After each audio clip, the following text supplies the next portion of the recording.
Nous avons aujourd'hui repris la tournée nationale du ministère du Travail, de l'Emploi et des Relations avec les institutions, une tournée nationale entamée le mois dernier.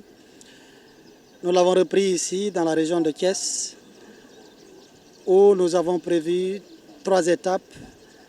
La visite du ciment du Sahel, des ciments du Sahel comme entreprise pilote de cette visite, des visites de cette tournée, mais également la visite de l'inspection régionale du travail et de la sécurité sociale de Thiès et la visite du pôle emploi. Nous sommes là à Ciment du Sahel.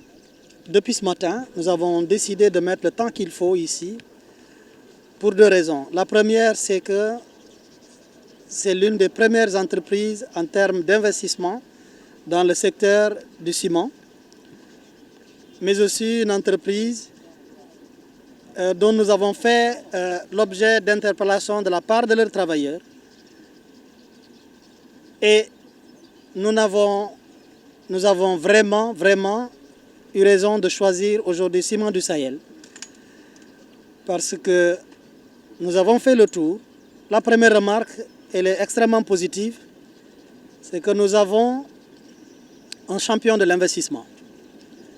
Nous avons une entreprise qui vient de rajouter une 3e ligne de production dont le coût est estimé à plus de 200 milliards. Et nous avons une entreprise qui fait dans du lourd et qui aujourd'hui, en termes de positionnement, a le droit de se réclamer parmi les plus grands de l'Afrique de l'Ouest. Et c'est pourquoi nous avons été ravis d'échanger aujourd'hui avec le top management. Mais en même temps, dans la même entreprise, force est de le constater, nous avons noté, à tort ou à raison, dans les réseaux sociaux, des messages qui écornent l'image de l'entreprise au plus profond. Et nous sommes venus écouter les travailleurs, comme nous entendons le faire partout ailleurs.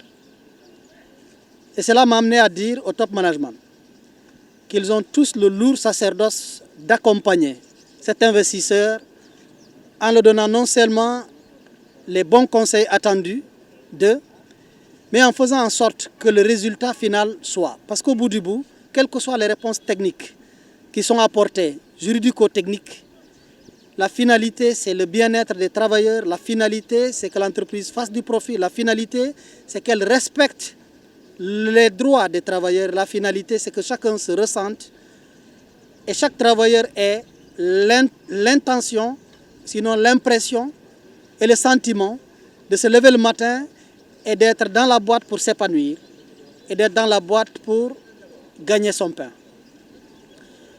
La bonne nouvelle est que nous avons trouvé un début de mise en œuvre déjà de beaucoup de changements, il faut le dire, notamment dans les vestiaires.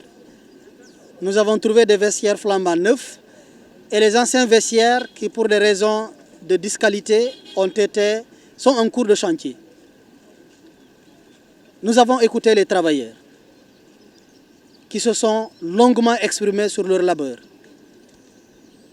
Nous les avons recensés. Le principal, qui était à un moment donné le blocage, nous nous sommes entendus qu'il faut aller aux élections des délégués du personnel.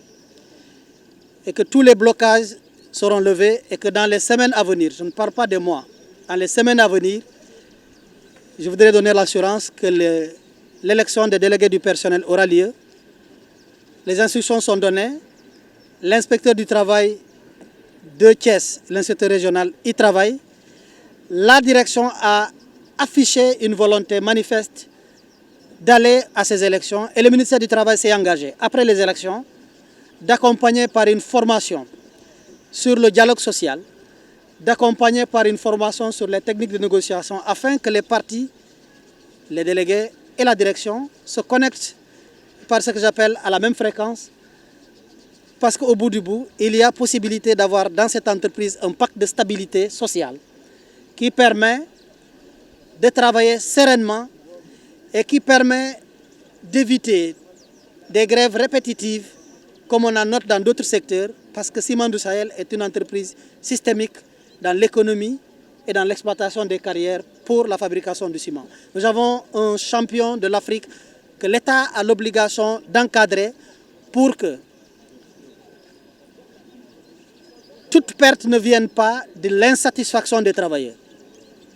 C'est pourquoi la sécurité au travail, la santé au travail et le paiement de ce qu'on appelle les heures supplémentaires qui sont encadrées par la loi doivent faire l'objet d'une observation et d'un respect scrupuleux. Aujourd'hui, nous avons, pour conclure, trouvé une entreprise où nous pensons qu'il y a beaucoup de choses qu'on peut refaire, mais il y a plus de peur que de mal. Et les espoirs sont là et le dialogue a repris. C'est ça la bonne nouvelle.